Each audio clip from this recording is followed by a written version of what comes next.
Welcome back to my channel, everyone.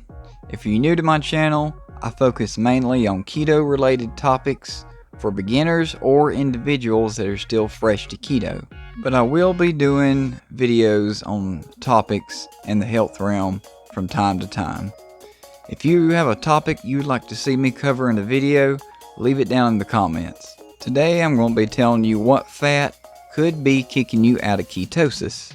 Now we know on keto that it is low carb, so you cut out all the sugars and the starches and the grains and things like that. And that fat is, drum roll please, vegetable oils. Which are not actually vegetable oils because they come from the seed of the plant. So what's the problem? It's the omega-6 fats. These trigger insulin resistance just like sugar or refined grains do. If you don't know what insulin resistance is, I'll have a link in the description to my previous video that is on insulin resistance and what it really is. From 1970 until now, we have had an increase in sugar, but we've had an even bigger increase in vegetable oils. Not to mention, they're highly inflammatory. We have things like soy, corn, cottonseed, and canola oils, which are all GMO. These all have a compounded effect on many other things, although I'm not going to get into that in this video. That's for a whole nother video. You also have things like safflower oil, sunflower oil, and almond flour, peanut butter. These are all really high in omega-6s. Now, I'm not saying you can't have some of these, because I know a lot of you that have been doing keto a while make mug cakes and things like that with almond flour, but you just have to balance it out with your omega-3s. The average person in the US has 15 times more omega-6 than omega-3s.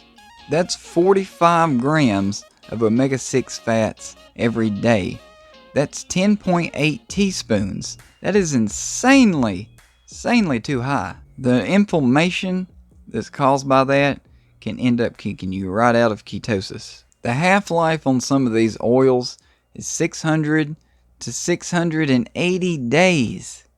That's because the body doesn't use them as fuel, so they get stuck in your body and your cell membranes, and they end up clogging up things like your brain, liver, and other organs. Here's a list of some things that are very high in omega-6s. Some of them may surprise you. Some of them are keto and some of them are not.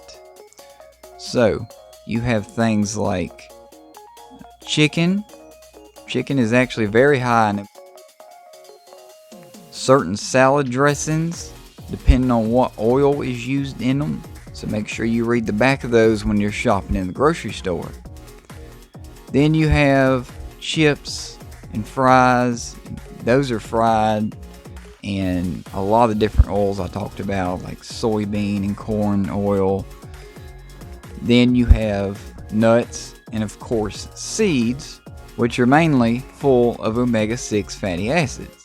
Try focusing on consuming and cooking with things like butter, olive oil, avocado oil, coconut oil, things like that ain't going to be full of these inflammatory omega-6 fats.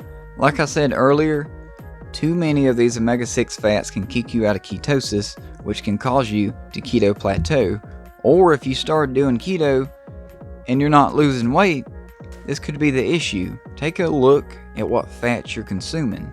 Something else that can kick you out of ketosis is not hitting that like button for the YouTube algorithm. So what foods have more omega-3 fats? You're going to want to opt for things like fish, grass-fed beef, walnuts, omega-3 enriched eggs, and Brussels sprouts are some good examples. Along with these high omega-3 foods, it would be a good idea to get on some high-quality fish oil pills. Not the cheap ones that you can get at your local supermarket or grocery store. Those, you have no idea how long they've been sitting on the shelf. There's no telling where they're actually sourced from, and they could be rancid. I personally take fish oil pills myself. I take these right here. These are by Sports Research. They're a triple strength omega-3 fish oil. They're sourced from wild Alaskan pollock, and one of these equals 3 of the usual fish oil pills that you get, like I said, in a supermarket or grocery store that are lower quality. I'll have a link for this down in the description if you'd like to check it out. Combining those and the foods together should help you get to a better ratio, which most people do best at a 1-to-1 ratio. You want at least the same amount of omega-3s to omega-6s that you're consuming. Remember, omega-3s are anti-inflammatory.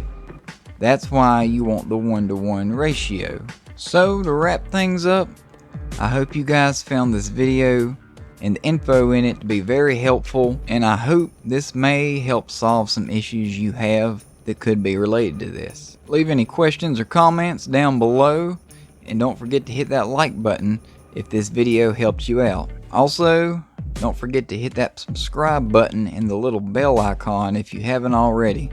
That way you won't miss any of my new videos that come out, which an update on that, I will now be posting a new video every Sunday at 1 p.m. Eastern Standard Time.